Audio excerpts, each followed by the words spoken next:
Hello बच्चों, आप सभी का बहुत बहुत स्वागत करता हूं आपका अपना YouTube चैनल केवट सर का नवोदय गणित क्लास में। बच्चों, आज हम लोग जानने वाले हैं किसी भी संख्यात्मक प्रश्न को अगर इबारती प्रश्न में बदल कर दिया हो तो कैसे हम उसको पहचानेंगे। ठीक है, तो आप लोगों के सामने कुल यहाँ पर 4 प्रश्न हैं। 2 प्रश्न संख्यात्मक वाला प्रश्न है। इस तरह के प्रश्नों को हल करना मैं अपने पिछले वीडियो में बता चुका हूँ, लेकिन कैसे हम इसी तरह के संख्यात्मक प्रश्न को इबारती प्रश्न में बदल देते हैं तो बच्चे थोड़ा हड़बड़ा जाते हैं या फिर समझ नहीं पाते कि ये इस तरह के प्रश्नों को हम संख्यात्मक रूप में हल करना सीख चुके हैं। तो चलिए आज हम 2 पहले संख्यात्मक प्रश्न हल करेंगे और फिर इसी पर आधारित 2 इबारती प्रश्न हल करेंगे। ठीक है, तो बिना देरी किए हुए चलिए वीडियो स्टार्ट करते हैं और आप लोग वीडियो को पूरा देखिए क्योंकि आज का वीडियो बहुत ही इम्पोर्टेंट है। इससे संबंधित प्रश्न अक्सर परीक्षा में आते ही हैं। ठीक है, तो चलिए देखते हैं यह सबसे पहला प्रश्न। चलिए प्रश्न पढ़ते हैं। प्रश्न 1 लिखा है, देखिए 2 संख्याओं का योगफल 104 है तथा अंतर 32 है, तो बड़ी संख्या ज्ञात कीजिए। 2 संख्याओं का यानी कि पहला संख्या और दूसरा संख्या को जोड़ दें तब उसका योगफल प्राप्त होगा। तो पहला संख्या और दूसरा संख्या का योगफल कितना दिया है? 104। तो यहां लिख देंगे 104 हो गया। अब इसके बाद क्या लिखा है? अंतर 32 है। अंतर का मतलब वो पहला संख्या दूसरा संख्या को आपस में घटाएं तो उत्तर कितना आना चाहिए? 32 आना चाहिए। ये बस हमको प्रश्न को इस तरह लिखना आना चाहिए। चूंकि मैं अपने पहले वीडियो में भी बता चुका हूं तो इसको ज़्यादा डिटेल से नहीं बताऊंगा। ठीक, क्या लिखा है? 2 संख्याओं का योगफल 104 है। देखो पहला संख्या दूसरा संख्या का दोनों का योगफल करेंगे तो 104 हो रहा है। और अंतर 32, अंतर माने दोनों को अगर आपस में घटाएं तो 32 आता है। तो बड़ी संख्या ज्ञात कीजिए। जब भी इस तरह के प्रश्न आते हैं और बड़ी संख्या पूछे प्रश्न में, तो बड़ी संख्या पूछे तो इसको आपस में जोड़ना है। क्या करना है? जोड़ना है। तो जोड़ेंगे, देखो कितना है? 4 2 6 और 3 1 की 1 यानी कि 136 आ गया। जोड़ने के बाद इसको हमें 2 से भाग करना है। तो ये हो गया 2 छक्का 12 बचा 1, उतारेंगे 6 2 8 16। तो इस तरह उत्तर कितना है? भागफल 68 यानी कि बड़ा संख्या क्या है? 68 है। यही इसका आंसर है। ठीक, तो जब भी 2 संख्याओं का योगफल दिया हो, अंतर दिया हो, बड़ी संख्या पूछे तो योगफल और अंतर को जोड़ेंगे। जोड़ने के बाद हमेशा 2 से ही भाग करना है और 2 से भाग करेंगे तो जो भागफल आएगा वही बड़ी संख्या होता है। ठीक, चलिए दूसरा प्रश्न पढ़ते हैं। 2 संख्याओं का एक योगफल 85 है। तो 2 संख्याओं का योगफल की जगह हम क्या लिखेंगे? 85। अंतर 11 है। अंतर 2 संख्याओं का अंतर 11 है। अब क्या कह रहा है? छोटी संख्या होगी। इस बार छोटी संख्या पूछ रहा है। देखो जब हम कोई भी 2 संख्या आपस में जोड़ते हैं तो बड़ा संख्या प्राप्त होता है और आपस में घटाएंगे तो जैसे यहाँ देखो 5 और 3 को जोड़ेंगे तो 8 मिला। अब 5 और 3 को आपस में घटाओ तो 2 मिला। मिल रहा है ना? तो जब भी हम 2 संख्याओं को जोड़ते हैं, धनात्मक संख्याओं को, तो बड़ा संख्या प्राप्त होता है और घटाने से छोटा। तो यहाँ बस इसी चीज को याद रखो। बड़ी संख्या पूछ रहा है माने योगफल और अंतर वाला जो संख्या उसको जोड़ के 2 भाग करना है। अगर यहाँ छोटी संख्या पूछ रहा है तो घटाने से छोटा मिलेगा ना भाई, तो घटाएंगे इसको। तो घटा कर 2 भाग करेंगे। 5 में से 1 गया 4 और 8 में से 1 गया 7। अब इसको 2 भाग कर देना है। तो 2 तिया 6 बचेगा 1, उतारेंगे 4 2 सत्ते 14।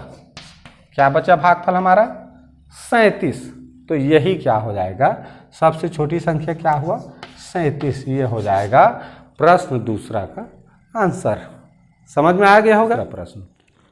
चलिए प्रश्न पढ़ते हैं।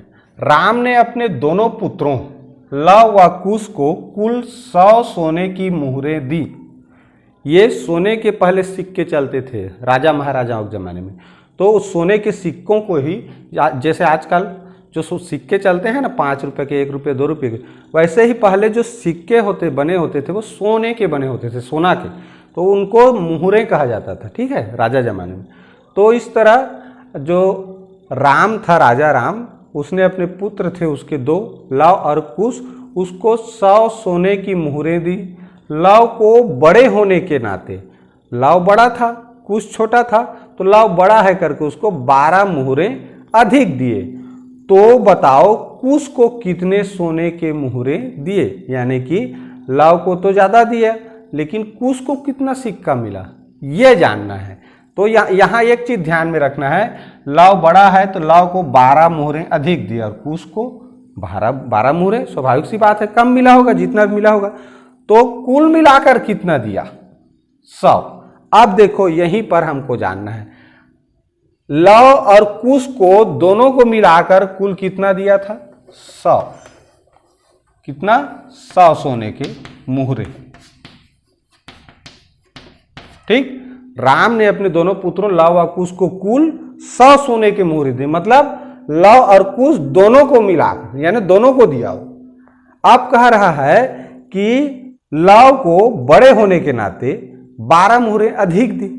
तो अधिक या कम का मतलब क्या है, दोनों का अंतर है, ठीक है। कभी भी कहे कि मान लो एक आदमी के पास 5 रुपया है और दूसरे आदमी के पास 8 रुपया है, तो दूसरे आदमी के पास कितना अधिक है पूछेंगे तो क्या जवाब देंगे, 3 रुपया अधिक है। अब वो 3 रुपया कैसे मिला, देखो 5, एक आदमी के पास 5 है, दूसरे के पास 8 है, तो दूसरे के पास पूछें कि कितना पैसा अधिक है तो क्या बोलेंगे, 3 रुपया अधिक है ना। और अगर कहें कि पहले आदमी के पास दूसरे आदमी से कितना कम है, तो आप कहोगे कि दूसरे आदमी से पहले आदमी के पास 3 रुपया कम है। यानी कि जब भी हम कम या अधिक की बात करते हैं तो वो कम अधिक दोनों के बीच का अंतर होता है। क्या होता है, अंतर होता है। देख लो इन दोनों के बीच का अंतर कितना है, 3 का, दोनों के बीच 3 का अंतर है। तो अंतर को ही हम प्रश्न में कम या अधिक के रूप में इबारती प्रश्नों में लिखते हैं। तो यहाँ देखो लिखा है 12 मुहरें अधिक दिए, किसको, लव को, यानी कि लव के सोने के मुहरों की संख्या और कुश के पास जो सोने की मुहरें थी वो दोनों के बीच में अंतर कितना है, 12 है। बस इसी चीज को समझना था, ठीक। अब क्या करेंगे, बस अब जो पहला और दूसरा प्रश्न हल किए वही है।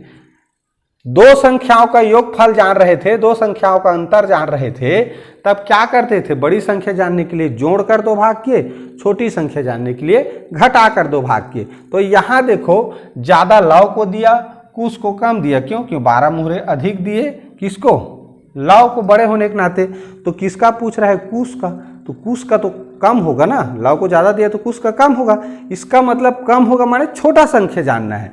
तो क्या करेंगे, इनको घटाएंगे, छोटा संख्या जानना रहता तो घटा के 2 भाग करते हैं। तो चलो घटाएं, तो देखो ये इसको दिया तो ये हो गया 9, ये 10, 10 में से 2 गया 8 और 9 में से 1 गया 8, कितना हो गया 88। अब इसी को क्या करना है, 2 से भाग करना है, 2 चौक 8, उतारेंगे 0, फिर 2 चौक 8, क्या बचा 44, भागफल आया। यही क्या है, मुहरों की संख्या है, कौन सी, ये जो कुश को मिला, यानी कुश को कुल 44 मुहरें मिली। समझ आया। अब कैसे देखो, मान लो 100 सिक्के दिए थे, अब 44 को घटा के देखो, अगर पूछ देता कि लव को कितना मिला, तो लव को कितना मिला ये जानने के लिए क्या करते जी, 100 और 12 को जोड़ते, तो इस तरह कितना होता है 112। इसको 2 से भाग करते तो 2 5 6 10, बचा 1, उतारेंगे 2, 2 छक्का 12 हुआ ना। तो उसको लव को कितना सिक्का मिला, 56। तो दोनों के बीच में अंतर कितना का था, 12। तो देख लो 56 और 44 को घटाओ तो 6 में से 4 गया 2, 5 में से 4 गया 1, देख लो 12 का ज़्यादा है ना। तो इस तरह से जब भी कम या अधिक की बात हो प्रश्न में और योगफल भी बता रहे दोनों का इतना, तो समझ जाना इसी प्रश्न से संबंधित वो इबारती प्रश्न है, ठीक है। तो उसको तुरंत ये वाला विधि याद रखना, योगफल अंतर दिया है, बड़ा संख्या पूछा यानी ज्यादा वाला मान पूछ रहा है तो जोड़कर 2 भाग करना है, भागफल आएगा वही उत्तर है। अगर छोटा संख्या पूछ रहा है यानी कम वाले का पूछ रहा है, तब घटा कर 2 भाग करेंगे, भागफल आएगा, वो उत्तर है। ठीक, चलिए देखते हैं यह अंतिम प्रश्न। चलिए पढ़ते हैं यह अंतिम प्रश्न। एक व्यक्ति 217 मीटर तार खरीदा और 2 भागों में काट लिया। एक भाग दूसरे भाग से 47 मीटर छोटा था, तो बड़े भाग की लंबाई क्या होगी? अब मेरे ख्याल से आप लोगों को अच्छे से समझ में आ रहा होगा। तो वो तार की लंबाई कितना है? 217, और उसको देखो 2 भागों में काट दिया गया, यानी कि दोनों भाग को, मान लो ऐसा तार है, ये 217 मीटर लंबा तार है। अब इसको 2 भाग में ऐसे काट दिए एक जगह से, ठीक है, 2 भाग में काट दिए, तो दोनों को जोड़ने पर 217 ही तो आएगा ना। काट देंगे, मान लो काट के अलग अलग कर दिया, अब ये कितना है ये कितना है हमें पता नहीं है, लेकिन दोनों को जोड़ेंगे, दोनों तार को, तो 217 मीटर होगा ना। तो क्या हुआ, पहला भाग और दूसरा भाग को जोड़े तो 217 मीटर, तो पहला भाग दूसरा भाग को जोड़ने पर कितना आना चाहिए? 217 मीटर। उसी को संख्यात्मक प्रश्न में क्या बोलते हैं? 2 संख्याओं का योगफल इतना है करके। तो 2 संख्याओं का योगफल की जगह हम क्या हुआ, यहाँ 2 टुकड़ा कर दिए तार को, तो दोनों टुकड़ा को जोड़ने पर 217 मीटर होना चाहिए। तो वही छुआ ना, बस या ऐसे समझना है। तो यहाँ पहला भाग और दूसरा भाग का जो तार है, पहले एक ही तार था, उसको 2 टुकड़ा कर दिए, तो वो 2 टुकड़ा हो गया, लेकिन दोनों को जोड़ेंगे तो 217 मीटर था, तो जोड़ने पर 277 तो होगा ना। समझ आया? ऐसे समझना है। तो ये 2 भाग हो गया, लेकिन दोनों को जोड़े तो 217 मीटर है। अब कह रहा है कि एक भाग दूसरे भाग से 47 मीटर ज़्यादा है, और ज़्यादा या कम का मतलब होता है अंतर। अंतर को ही संख्यात्मक भाषा में अंतर बोलते हैं, इबारती प्रश्नों में उसी को कम या अधिक बोलते हैं। तो जब भी कम या अधिक लिखा रहे, समझ जाना वो अंतर बता रहा है। तो पहला भाग दूसरे भाग में अंतर कितना है? 47। कितना है? 47 लिखा है ना, 47 मीटर का। अब पूछ रहा है बड़े भाग की लंबाई।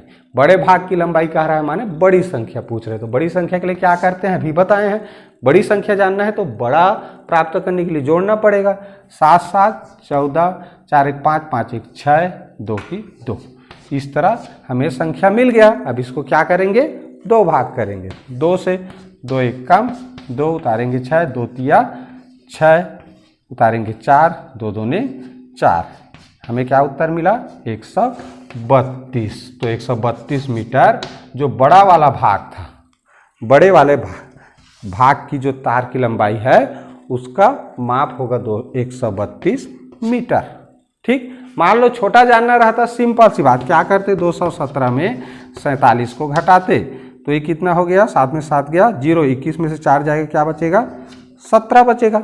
21 में 4 गया 17, 2 भाग करते तो क्या मिलता? 2 8 16, बचेगा 1, 2 5 10, यानी कि 85 मीटर छोटा वाला तार का लंबाई था।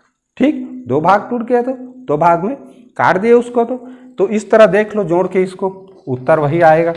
जोड़ के देखें, दोनों तार को जोड़ देते हैं, 8 3 11, 217 आ गया ना। तो ऐसे ही हमको दरअसल संख्यात्मक प्रश्न जब बनाना सीखे रहते हैं और उसी को इबारती प्रश्न बनाकर दिया है, तो जो भी इबारती प्रश्न है उसको इस तरह एक समीकरण के रूप में जमाना सीखो। ठीक है, क्या क्या चीज़ सीखे हम यहाँ? कभी भी कम या अधिक लिखा है तो समझ जाओ वो 2 राशि के बीच में अंतर को ही कम या अधिक दिया रहता है। ठीक, और दूसरा योगफल दिया है, मतलब कुल जो मान दिया है। जैसे यहाँ राम ने उसको कुल 100 रुपया दिया, तार की लंबाई पहले कुल कितना था? तो इतना, तो ये योगफल है। और ये जो कम या अधिक लिखा है वो अंतर है। तो हम उसको तो हल करना पहले से सीख गए हैं, तो उसी के आधार पर ही उसको हमको हल करना है। ठीक है, आशा है आज का यह वीडियो आप लोगों को अच्छा लगा होगा। अच्छा लगा तो प्लीज़ कमेंट करके ज़रूर बताइए, वीडियो को शेयर कीजिए और लाइक करना मत भूलिए। ठीक है, तो आगे का वीडियो देखने के लिए आप लोगों की स्क्रीन पर थंबनेल नज़र आ रहा होगा, उस पर क्लिक करके आगे का वीडियो देखना जारी रख सकते हैं। ठीक है, पूरा वीडियो देखिए, इसके लिए बहुत बहुत धन्यवाद।